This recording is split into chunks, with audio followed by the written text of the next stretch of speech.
boss. Can this little fella here take over my shift tonight?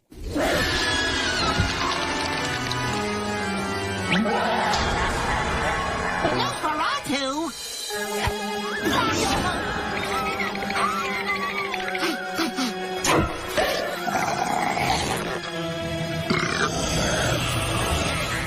You got the job, kids. Hooray!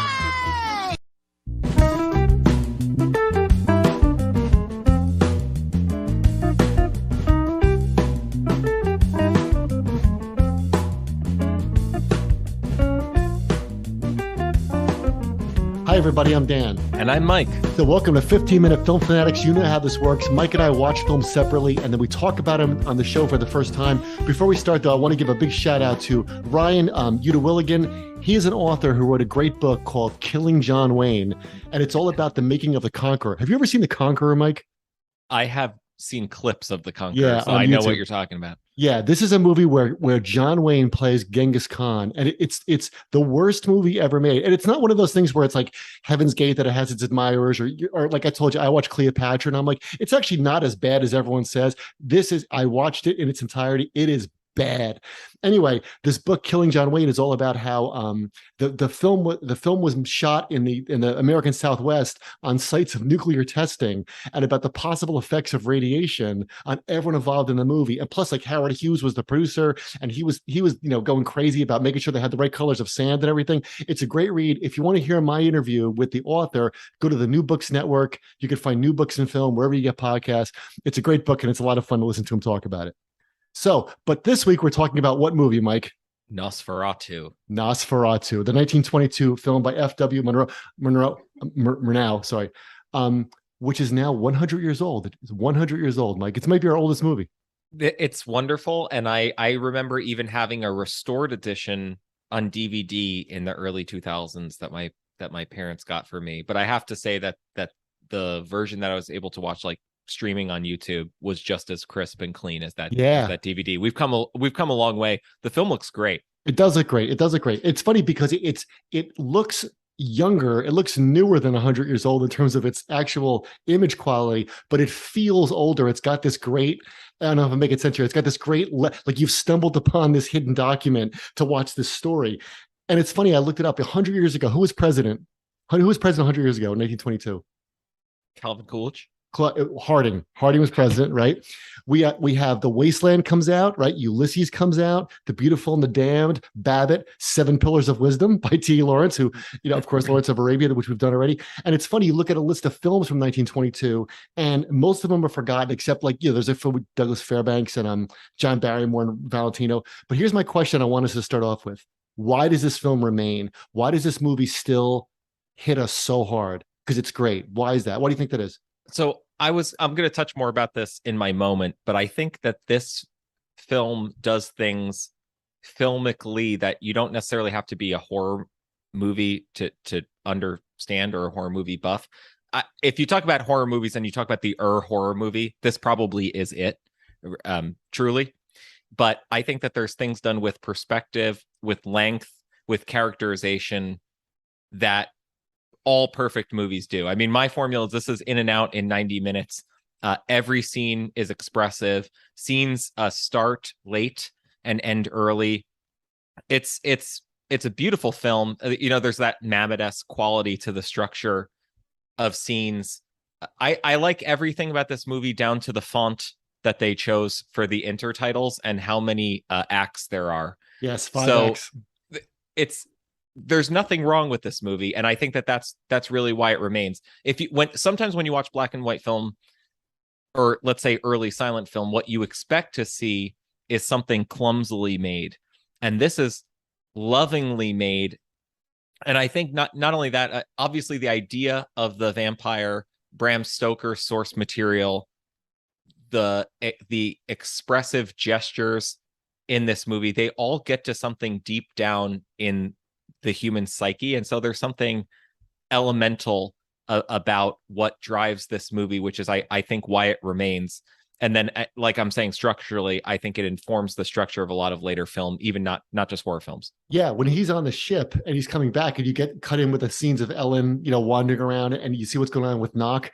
It's you're watching it now, and you're thinking, wow, this is so early in the history of film. Like you're watching somebody invent, cross-cutting. You're watching somebody invent showing you three different stories happening at once and how they go together. You're watching somebody invent this idea that I want the viewer to think about how one thing overlaps with the other.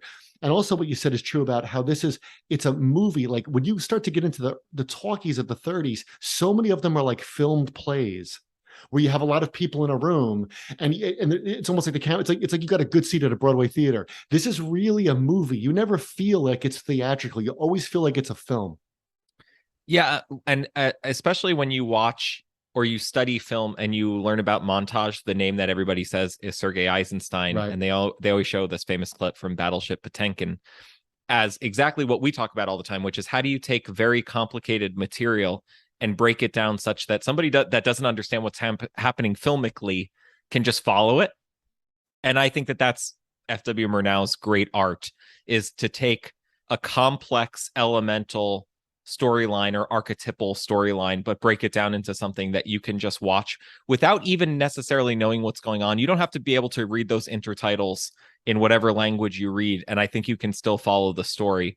And I think that that's part of what makes it so beautiful. Yeah, if the intertitles were written in the same language as Orlok's occult letter he sends to Knock with the deed, that's so good when he's reading it and giggling. They might as well be written in that. The movie would still work. Like it would work like 96%. All right, in part 2, we'll talk about our favorite moments.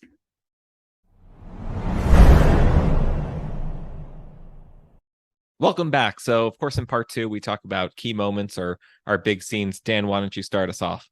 So I have some obvious moments like Orlok coming out of the coffin on the ship, and we'll save this for part 3 when we talk about him. I think we'll end up talking about him a lot more in a minute. But I want to talk about something that really, really stuck with me is when Hutter is reading the book about the supernatural that's laying around and about the rules of being a vampire and how vampires work. And he reminded me, not during the film, but later on, he reminded me of all of us, or at least me, watching horror movies when we were kids, or maybe even now. And I mean horror movies. I don't mean slasher movies, which I don't think are scary at all. There's nothing scary about Friday the 13th or Saw or something like that. But I'm talking about like the numinous that we always talk about, like the supernatural. And I think it's great because he gets to the end, right? He says Orlok's name and all the villagers, they all get, oh, you don't say that, right? And he kind of blows it off and he laughs at it to show his superiority. And that's what I find I'm like when I'm watching horror movies, like in the daytime. I go to see The Witch. And I'm like, wow, that was really good. That was really powerful. And I'm driving home and I'm like, wow, we should do a podcast on this. And it's got interesting things to say about spirituality and being ostracized from the community. And then I'm very logical about it. I'm like, oh, he's a great director. Ha ha. I see right through these things. I'm very intelligent. And then you lie in bed and the house squeaks and you're like, is that Black Phillip? Is that Black Phillip? I hope he's not coming to me. I don't want to know the taste of butter. And I think that's what happens to Hutter in the movie is that he laughs at the thing he ends up believing in. And that's kind of like our relationship, I think, with horror movies is that it's very easy to be tough when you're watching them. But then later on, when they kind of creep into your consciousness, you don't become terrified of the world, but they definitely get you in a different way later on. I think that the movie picks up on that through some of its images, which don't necessarily make sense in our description of them, but their impression on you does, which is, out of the open hatch where Orlok comes, yeah, you sit and watch the rats multiply for a couple of minutes. And I don't necessarily understand why that's creepy, but I feel unsettled, but yet I did not fast forward. And I can't really explain why that should be, but I feel like that is the sense of what you're talking about, yeah. but in a specific image. Yeah, because it's not just 2 rats and then you're like it's 4 rats. Like he just keeps it going and going and going. And it's or the scene when Orlok's driving the carriage and it becomes like a photo negative. Remember that? And the forest so that works on you in a way that you can't really understand. It just bothers you the same way that the famous shot of Orlok coming out of the casket on the ship when he's being levitated on the plank. And the way he comes to the surface and levitates there is very dreamlike. It's right out of a nightmare. But it hits you in a way that's much better than like a jump scare.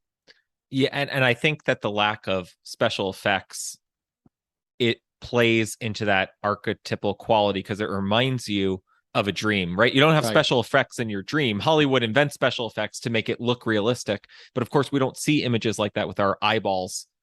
We see them in our brains, right? And so people just appear, people just disappear. You see smoke rising up from the ground. You make a conclusion, and so I feel like some of the effects of this movie are much truer to the dream sense in which we would have seen them than any kind of realistic portrayal. Yeah, and that's why that scene of him, to keep going on this moment, that scene of him coming out of the casket, that reminded me of another famous rising in a movie we've done. That's Diabolique. It's him coming out of the bathtub, right? I mean, it's the same kind of thing. And it also reminded me, and I couldn't believe it took me this long to figure this out. Doesn't it remind you of the old crone coming out of the bathtub in The Shining?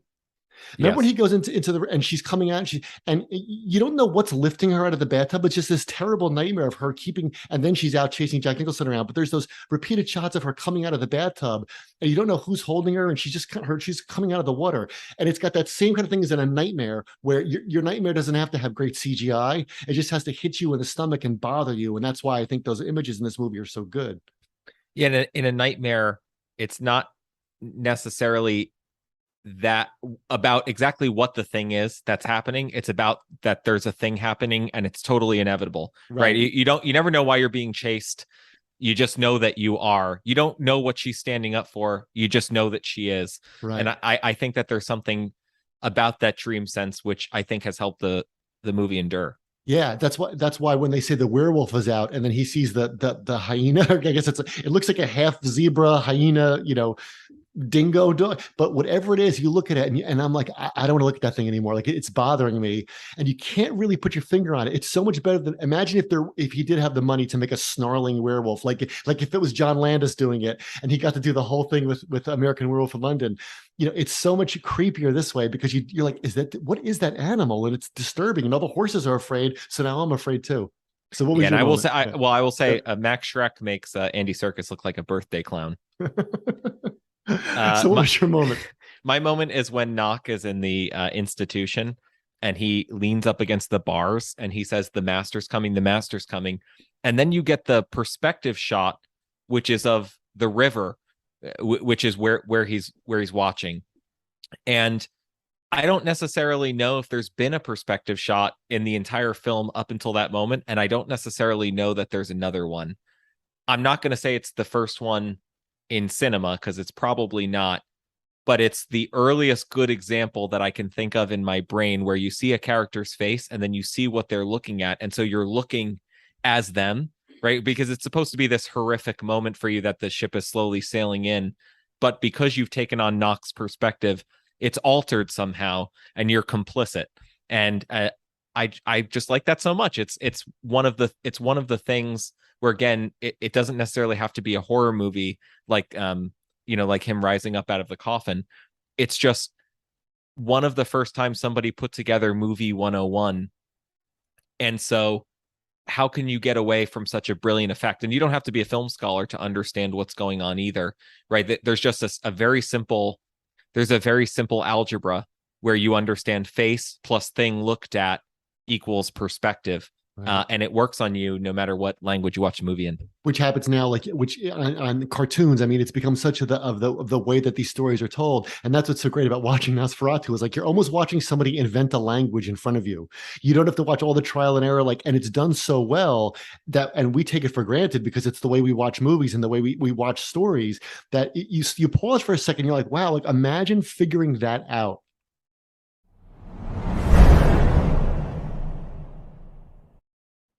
Okay, so in part 3, we always talk about the ending or the title or the key takeaways. Dan, what's our key takeaway? I think we got 2 key takeaways. One is that, Ezra Pound famously said, literature is news that stays news, and that the stuff is still working with us because it's still new. You cannot watch this film now and not think at the end, as you're getting to the end, that Orlok is like COVID. There's no way around it, right? And I'm not going to be too cute with this, but there's little things like it's a plague. The title says fear came to every house in town. Who was healthy? Who was sick? And it's not just the thing like if it catches you, you die, but it's the idea that he's always there. You never know where he is. So the pandemic's over, right? We've gotten through this long, terrible thing like this town in Germany, but it's still always there. Like somebody sneezes and somebody coughs, you think of it. You still see people with masks on. You still worry about the numbers. Like. Do we go back to a time where we don't have COVID in the back of our brains? It's kind of like, it's Count Orlok, like you never know.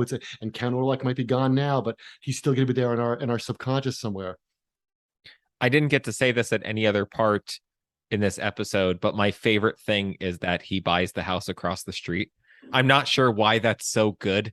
But it definitely is. There's something different than if he lived in another part of town or in the creepy part of town. But the fact that she just looks out the window and there's some creepy figure in the window and she says, "This is what I look at every day." Yeah. It's so good. And that the house has 750 windows. like the house across the street, it's like, Jimmy Stewart in Rear Window would be like, "This is too many. I can't keep track of all these people. There's too many windows." Like that's also great. And she zeroes in on the one window where he's at. You know what else I love? We haven't talked. Another movie this reminded me of that we both love. A movie that you once said, if somebody said, "How do you write a movie?" you would give them this script and say, "Here's how you write a movie." The Verdict? Not close. It was that season. I think it was Alien. Like, isn't it like Alien, right? Yeah. The monsters in it, for whatever, 3 minutes of screen time. I mean, how many minutes of screen time is Count Orlok in this movie? Very, very few, right? But he's always there. And when he's not there, you're thinking about him. I watched a movie the other night that was not very good, called Niagra from 1953, I think, with Marilyn Monroe and Joseph Cotton, directed by Henry Hathaway. Not a good movie, pretty much by the numbers kind of thing. Marilyn Monroe, every scene she's in, she's dunking, as you love to say, she's dunking on everybody. Nobody can keep up with her. Your eye goes right to her. She looks great. Nobody, she's doing her whole thing. And then when she's not on, you're like, when's Marilyn Monroe coming back? When's she coming back? So when she's not on, you're watching these other people talk, but you're like, is she coming back or not? And that's a goofy example, but in this movie, just like an Alien, every time that Orlok isn't on the screen, they're either talking about him or you're worrying about him or you're thinking about him. So those moments where he's on are great payoffs. And it's the same idea, same thing we see in Alien. And Knock is a great secondary character. He really carries the movie somehow. He's the Quint of this movie.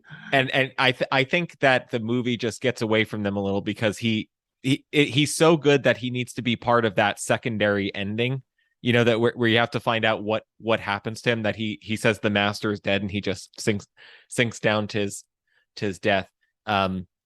Another weird thing with Alien is that the only way that the monster can be stopped is by the direct confrontation with the bloat of the maiden. Bloode, right? The bloat of the maiden. But isn't it funny? Like, think about how much this is like Alien. Like, you're in this community, right? People start getting the ship part. The ship scene is definitely like the Nostromo, and you have this monster, which is from the original novel with Dracula, that happens on the ship too, where the guy ties himself to the wheel. But you have this monster. It's a confined space. One by one, people start getting picked off. That's probably one of the great parts of the novel. But certainly, it's that idea that like this thing is among you, like the video game Among Us, and you have to try to figure out where it is before it gets all of you. The thing I really like is the ending, because if we all sat down and had to write privately, like on a scrap of paper, how we think that this movie ends, I think there's a common myth that this movie ends with somebody opening the window so that he shrinks back and dies, which of course is not true. They make it clear from the little book that the only way to kill the Nosferatu is that he's so distracted with the bloat of the maiden that he doesn't hear the rooster crow, and so he gets caught in the sunlight, which again is much more dream logic than it is logic, because the ending from Bram Stoker's Dracula is a description of a battle between three carriages, and somebody tries to decapitate him with a kukri. It's a big action scene. It's kind of like Michael Bay's Dracula. It really is, but from the late 19th century. But this ending is so much better, which is that just like every other dream, the monster simply fades away. Yeah. And I think that is also part of why that it endures so well. It's much more of a contemporary film than you think. It reads like certain parts of Dostoevsky, which kind of read like they were written yesterday. And then you hit something archaic and you get reminded. But there's certain things that characters say, there's certain things that characters do, there's certain way that it impacts you, that it not only feels like the news that stays news, it feels vital. Yeah. What do you make of the fact of how the vampire in this film looks? Because in the novel, Count Dracula does not. He looks more like Gary Oldman in Coppola's, but he's meant to be somewhat like of this old European kind of, all the servants are away. But that's not really the vibe you get here. What do you make of how he looks? Max Schreck is a genius. His makeup artists were genius. I think there's a lot of mystique around FW Murnau for some reasons we don't have to get into. But Max Schreck was simply a genius. Right, he was. But it's funny, I think a lot of people, if people watch this today and never saw it before, they'd be shocked by the fact that his teeth are together in the middle, like a sinister Bugs Bunny, right? As opposed to on the edge. And his ears, the big rat, bat ears, and the way he looks is that he's not Tom Cruise from Interview with the Vampire, right? He's sinister and but not really like reveling in it, but certainly evil, and definitely knows that it's evil. Like there's something very great. What he is corrupt, and which captures both that he's morally corrupt, but he is corruption in itself, right? Because the modern Hollywood mystique is that vampires don't corrupt over time, but this looks like something that's dragging itself through eternity, and there's something even just in the way that he stands and lifts his arms that I think suggests that. Yeah, this is the famous shot of his shadow walking up the staircase where you see his claws. And when he gets, it's definitely right out of a nightmare. Like there's no hidden sexiness about this. There's no metaphor. It is corruption. It is. And that's why, I made that line about COVID. It is this terrible thing that's going to come and get you slowly in the night that, maybe it'll be distracted and you'll get a lucky break, but you probably won't. Thanks very much for listening. If you've only seen clips of this movie, or you think you know what you're talking about, this is a really good chance to take 90 minutes and watch it for free. It's streaming. We'll drop a link if we can. Yeah, it's on YouTube. It's great. And you can, by the time you think about where to find it, you could watch half the movie already. And it goes, how quickly does this film go? It doesn't even feel like 90 minutes. Not at all. Not at all. So thanks for listening, everybody. We hope you enjoyed our conversation about Nosferatu. You could follow us on Twitter at 15MINFilm. You could also follow us on Letterboxd and see what we've been watching and see what we want to watch and give us ideas for what we should watch next. Thanks, everybody. We'll see you next time.